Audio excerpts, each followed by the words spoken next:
नमस्कार साथियों। तो आज है 25 अप्रैल 2026। दोस्तों लास्ट डे, चाहे बाजार कैसा भी रहा, फिलहाल उसको थोड़ा सा इग्नोर कीजिए क्योंकि अभी सिचुएशन या स्थिति पहले से काफी बेटर है। और दोस्तों अगर सब कुछ प्लान के माफिक चल गया ना, तो सोमवार आपको एक बढ़िया मार्केट मिल सकता है। देखिए वैसे तो लास्ट डे मार्केट में गिरावट हुआ, बट शाम के वक्त सीधा सीधा मार्केट को बदल गया। डॉ जोन्स की पोजीशन मतलब कल रात को उतना भी खराब स्टेज में क्लोजिंग नहीं दिया, सिर्फ 0.16% नीचे क्लोजिंग था because of some banks and companies जिसका अर्निंग थोड़ा वीक था। पर दूसरी तरफ नैस्डैक कंपोजिट की पोजीशन बहुत तगड़ा था, जहां पे लाइफ टाइम हाई पे जहां पे टच किया, लगभग उसी लेवल पे क्लोजिंग दिया नैस्डैक 1.63% ऊपर। सिर्फ नैस्डैक ही नहीं, हमारे जो एक्सजेक्स निफ्टी या गिफ्ट निफ्टी की जो फ्यूचर्स है वो भी क्लोजिंग दिया था 24,000 को क्रॉस करके 24,134 पॉइंट पे, लगभग 180 पॉइंट ऊपर। ये देखिए 180 पॉइंट प्लस ऊपर। मतलब कल दोपहर को जब इंडियन मार्केट क्लोज हुआ था, उस टाइम पे जो एक्सजेक्स निफ्टी की क्लोजिंग पोजीशन था उस हिसाब से 180 पॉइंट ऊपर क्लोजिंग हुआ था। ऑयल थोड़ा सा वोलेटाइल चल रहा है, ये मैं कहूंगा ठीक है, ये नॉर्मल सी बात है, इसमें कोई चौंकने वाली बात नहीं है। अच्छा, गोल्ड की प्राइस थोड़ा बहुत ऊपर 0.36% ऊपर। जो सिल्वर की प्राइस है वो भी लगभग 1.21% ऊपर आके क्लोजिंग दिया। इंडियन करेंसी की वैल्यूएशन काइंड ऑफ स्टेबल था, मतलब कोई बहुत बड़ा इसमें लैग हमें देखने को नहीं मिला। सो दोस्तों कल रात से लेके अभी तक दोपहर को बहुत सारे तमाम जियोपॉलिटिकल अपडेट आया है। आइए एक एक करके चर्चा करते हैं, पेशेंसफुली देखिए। बट सबसे पहले दोस्तों प्लीज मेक श्योर कीजिए आपने इस चैनल को ऑलरेडी सब्सक्राइब करके रख दिया। अगर आपने ऐसा नहीं किया तो दोस्तों देर किस बात की, ऐसे वाइटल जानकारी हमेशा पाने के लिए फटाफट चैनल को सब्सक्राइब कर लीजिए। और दोस्तों कल संडे वाली एक भी अपडेट, एक भी वीडियो मिस मत करना, सारे अगले हफ्ते के लिए जानकारी आपको मैं दे दूंगा बाई टू बाई, ठीक है। अच्छा आ जाइए, सबसे पहले दोस्तों हम थोड़ा पीछे से शुरुआत करेंगे। मतलब ये वीडियो आई थिंक कि आप लोगों ने देखा होगा, ये कल रात की 12 बजे की वीडियो। मैं आपको इस वीडियो में जानकारी दिया था कि पी स्टॉक अभी थोड़ा सा प्रोग्रेस हो रहा है पी स्टॉक पे। और साथ में जो ईरान आज से ठीक 3 दिन पहले ये कहते हुए ठुकरा दिया था कि हम यूएस के साथ पी स्टॉक में इसलिए नहीं बैठेंगे क्योंकि यूएस स्टेट ऑफ हॉर्मुज को ब्लॉकेट करके रखा, फाइनली ईरान ने राजी हो गया। ठीक है, अब आइए वहां से हम शुरुआत करते हैं उसके बाद की अपडेट। उसके बाद की अपडेट दोस्तों ये आया है आज 25 अप्रैल 2026 दोपहर 2:04 की अपडेट है। Iran foreign minister Abbas Araghchi meet Asim Munir, तो मतलब ईरान की जो फॉरेन मिनिस्टर और उनकी टीम है पाकिस्तान लैंड कर चुके हैं। और उन्होंने लैंड करते हुए पाकिस्तान की जो फील्ड मार्शल आसिम मुरीन उनके साथ मुलाकात किए Islamabad as Pakistan push US Iran agreement. तो एक बार मैं आपको थोड़ा पढ़ के सुना देता हूं, ठीक है, आर्टिकल्स में यहाँ पे क्या लिखा है, थोड़ा पेशेंसफुली सुनिए क्योंकि यहां से आपको एक्चुअल इंफॉर्मेशन मिलेगा। Iranian foreign minister Abbas Araghchi on Saturday, मतलब आज सैटरडे के दिन, meet Pakistan army chief field marshal Asim Munir as Islamabad continued its effort to facilitate engagement between US Iran. So यहां तक क्लियर हो चुका है कि लैंड हो चुका है। चलो आगे बढ़ते हैं। अब उसके साथ साथ देखिए ईरान ने एक और बात कहा, यह भी आज की खबर है। ईरान ने कहा, ये देखिए ये राउटर ने पब्लिश किया, US negotiator to go to Islamabad. तो यूएस की तरफ से भी टीम भेज दिया, जिस बारे में आपको मैं कल रात में जानकारी दे चुका हूं, ठीक है। बट ईरान से नो डायरेक्ट टॉक। अब देखिए इसके पीछे ना एक बहुत बड़ी साइकोलॉजी है, मेरे बात को ध्यान से समझने की कोशिश करना। ईरान ने क्या कहा कि कहा हम लोग मतलब पीस टॉक के ऊपर बातचीत तो करेंगे यूएस के साथ, बट डायरेक्ट बातचीत नहीं करेंगे। अब इसके पीछे एक बहुत बड़ी साइकोलॉजी है, कैसे पता है? देखिए मेरे ध्यान से सुनना कि आज से ठीक 3-4 दिन पहले जब ईरान ने ये कहते हुए मना कर दिया था कि यूएस जब तक ना स्टेट ऑफ हॉर्मुज को ब्लॉकेड उठा ले तब तक हम यूएस के साथ बैठेंगे नहीं, ठीक है।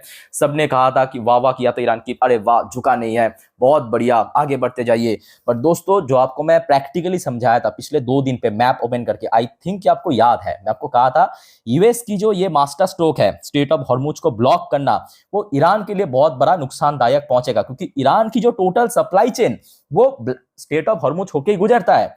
और विदाउट सप्लाई दोस्तों कुछ हो नहीं सकता क्योंकि ईरान में उतना खाना पीना नहीं है, मतलब वहां पे उगता नहीं है फसल, वो तो सिर्फ छोटी सी पार्ट है, वेपन की कमी है। तो ईरान को दोस्तों मजबूरन ये पीस स्टॉक में बैठना पड़ा। अब बात यह है कि ईरान को अपने लोगों को भी दिखाना पड़ेगा कि भाई हम झुका नहीं यूएस के सामने। बट अल्टीमेटली दोस्तों यहाँ पे एक साइकोलॉजी चल रहा है कि ईरानियन जो लोग हैं उनको दिखा रहा है कि नहीं हम यूएस के साथ डायरेक्टली बातचीत तो नहीं करेंगे बट पीस टॉक में शामिल होंगे। बट दोस्तों डोंट वरी, चाहे डायरेक्टली बातचीत करे ना करे हमें क्या, हमें सिर्फ ये वॉर खत्म होना चाहिए, है कि नहीं? बताइए आप लोगों का क्या ओपिनियन इस बारे में कमेंट करके बताइए। आप आई थिंक समझ पा रहे हो ईरान की जो साइकोलॉजी है। ईरान ने कहा कोई डायरेक्ट बातचीत नहीं करेंगे, बस पीस टॉक में बैठेंगे। समझ पा रहे हो ना मेरे बात?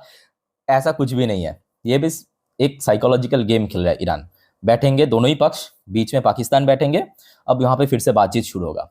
ठीक है, अब चलो आगे बढ़ते। अब देखिए ये सब इतना इंसिडेंट चल रहा है, ट्रम्पा कुछ नहीं कहे, ऐसा कुछ हो सकता है कि ट्रम्पा ने कहा? ये भी आज अभी की अपडेट मैं आपको दे रहा हूँ। Iran to make offer aimed at satisfying US demand says Trump. अब ट्रम्प दोस्तों फिर से ट्रिगर हो गया।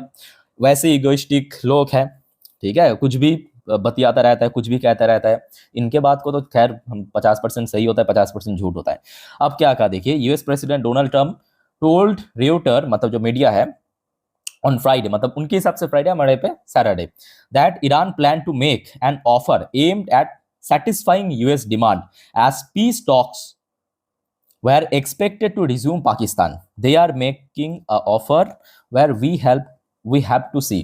तो एक्चुअली ट्रम्प ने ये कहा कि ईरान ने हमें वो ऑफर दिया जो हम लोग चाहते हैं, मतलब जो यूएस चाहते हैं, यूएस की जो डिमांड है उसके बेस पे ईरान ने ऑफर दिया। अब देखिए इनकी बात को, अब मैं सीधा सीधा कहता हूँ कि 50% सही भी हो सकता है, 50% गलत भी हो सकता है, मतलब कोई भरोसा नहीं है। ठीक है, सही भी हो सकता है, फेक भी हो सकता है।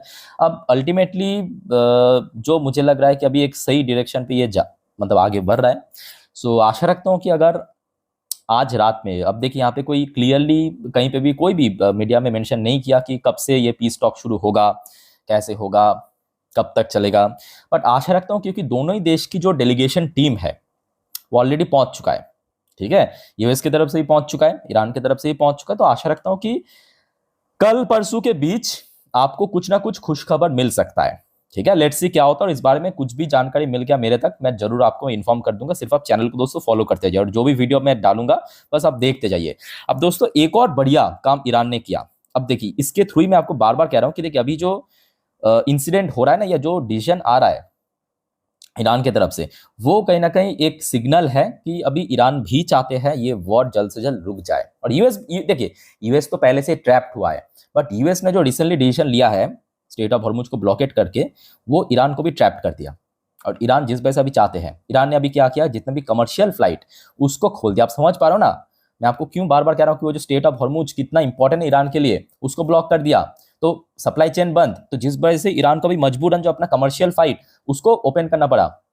समझ पा रहे, मतलब शिपमेंट के थ्रू नहीं आए, शिप के थ्रू नहीं आए, बट एयर रूट में आए।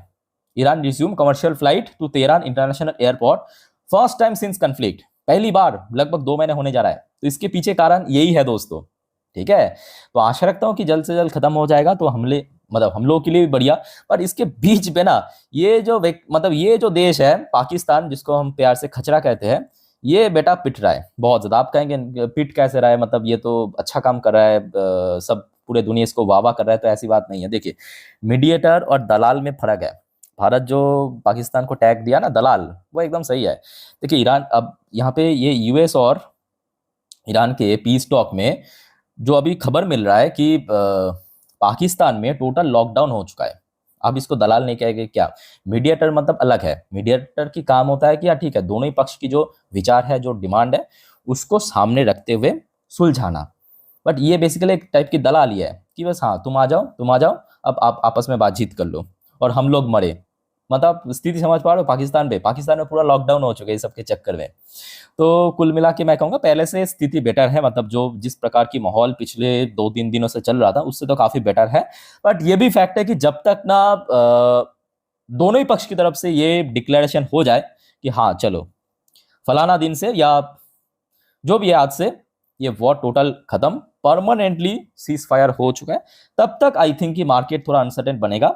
और जब ये हो जाएगा आराम से देख लेना, ये जो क्रूड ऑयल फिर से स्पाइक होने लगा, ये आराम से 20-30% गिर जाएगा, आराम से गिर जाएगा जिस दिन ये खबर आ जाएगा कि परमानेंट सीज फायर। और ये आई थिंक कि बहुत जल्दी आने वाले हैं। ठीक है, बस आप थोड़ा पेशेंस रखिए, पैनिक मत कीजिए। जो आपको बार बार कहता हूँ कि पैनिक मत करना। अगर आपके पास डिप्लॉय करने की कैश है, कीजिए, अच्छे शेयर में कीजिए, क्वालिटी शेयर में कीजिए। अगर नहीं है पैनिक मत कीजिए, चुपचाप पेशेंस रखिए। जैसे कि मार्केट लास्ट 2 हफ्तों से रिकवर कर रहा है, आगे भी रिकवर कर जाएगा, डोंट वरी। क्योंकि इस बार जो है इंडियन कंपनीज की जो अर्निंग है, आप लोगों ने नोटिस किया होगा, Q4 की अर्निंग काफी बढ़िया हो रहा है। ठीक है, वैसे दोस्तों आज बहुत सारे बैंक्स की Q4 की रिजल्ट आउट होने वाला है, कुछ का हो भी चुका है, मैं आपको आगे दूंगा, ठीक है। तो देखना मत भूलना। और दोस्तों कोई आपका कंफ्यूजन डाउट है तो कमेंट बॉक्स में कमेंट करके क्लियर कीजिए। वीडियो अच्छा लगे तो लाइक कीजिए, चैनल को सब्सक्राइब कीजिए, शेयर जरूर कर अपने अलग अलग ग्रुप में दोस्त के साथ। तो वाइंड अप करता हूँ वीडियो को। टेक केयर, बाय बाय, जय हिंद।